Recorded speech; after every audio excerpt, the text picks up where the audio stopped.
hello friends की खबर आपनलोगर मोर बंधु एजने मोर भिडिओ एटात कमेन्ट करिছিলে कमेन्ट मैं आपनलोक देखाइছো চাওক ইয়াতে তেতে কমেন্ট কৰিছিলে যে খালি পেটত তিতা কেলা জুস আৰু আমলা জুস খাব পাৰি নাই সো তিতা কেলা জুস আৰু আমলা জুসটো খালি পেটত খালে আমাৰ বেছি উপকাৰ আৰু মই সদায় খাওঁ মই খাওঁ এটো প্ৰায় ৰেগুলাৰলি খাই থাকো আপোনালোকে ভিডিও বিলাকত পায়ো থাকে হয়তো তো মেইন প্ৰথমতে মই কওঁ যে প্ৰথমতে তিতা কেলা বা আমলা জুসৰ বেনিফিটটো কি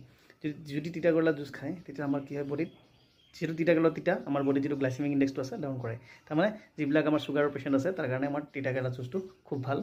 খালি পেটত যদি খায় কিন্তু তাতেও এটা সাইড ইফেক্ট আছে সাইড ইফেক্টটো হল যে যদি বেছি তিতা কেলাটো সো যিবিলাকে ডায়াবেটিস ৰোগী হয় তেওঁলোকে যদি তিতা কেলাটো ৰেগুলাৰ খায় বা খাই থাকে তেওঁলোকৰ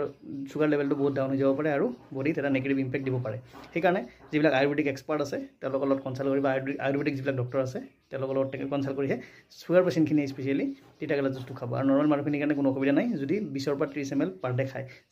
যিখিনি এমাউন্টৰ আপুনি তিতা কেলাটো ল'ব জুসটো ল'ব সেইখিনি এমাউন্টত মানে জুস মানে কি তাত পানীটো হিমান এমাউন্ট মিলাব যদি 20 ml তিতা কেলা জুসটো লৈছে তেতিয়া 20 ml আকৌ তাতে পানী মিলাই পেলাই খাব সো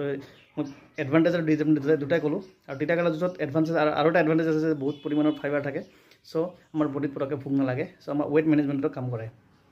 স্কিনৰ কাৰণেও ভাল হয় তিতা কেলা জুসটো তেনেকৈ আমলা জুসটোৰ আমাৰ বেনিফিটটো হ'ল আমলা জুসটো আমাৰ ভিটামিন সি থাকে প্ৰচুৰ পৰিমাণে সো যেহেতু ভিটামিন সি প্ৰচুৰ পৰিমাণে থাকে সো আমাৰ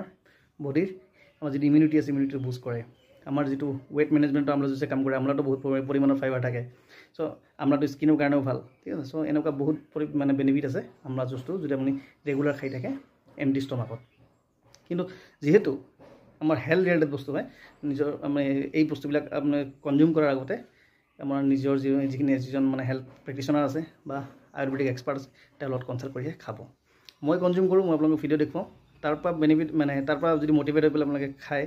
ভাল কথা কিন্তু এক্সপাৰ্টৰ লগত মানে আপোনালোকে এটা কনসাল্টটো কৰি ল'ব কাৰণ এক্সপাৰ্টৰ লগত কনসাল্ট কৰাটো খুব জৰুৰী কাৰণ হেলথ কণ্ডিশ্যনটো আপোনালোকৰ কেতিয়া ডিটৰিয়েট হ'ব পাৰে এইটো কোনেও নাজানে সো ডিটৰিয়েট যদি নহয় কিমান পৰিমাণৰ খালে আপোনালোকৰ ভাল হ'ব এজন এক্সপাৰ্টে আপোনাক চাই পেলাই ক'ব পাৰিব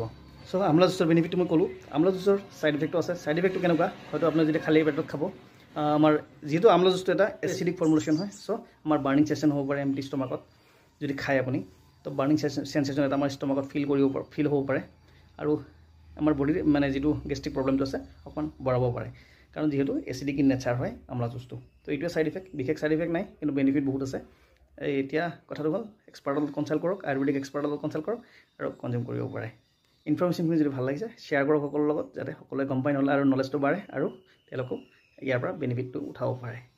সো এনেকুৱা নতুন কন্টেন্ট লৈ পেলাই মই আকৌ আপোনালোকৰ মাজত আহি থাকিম আৰু যদি কিবা নাজানে মোক কমেন্ট কৰিব পৰাপক্ষত মই ভিডিও আকাৰে আপোনালোকক জনাবলৈ চেষ্টা কৰিম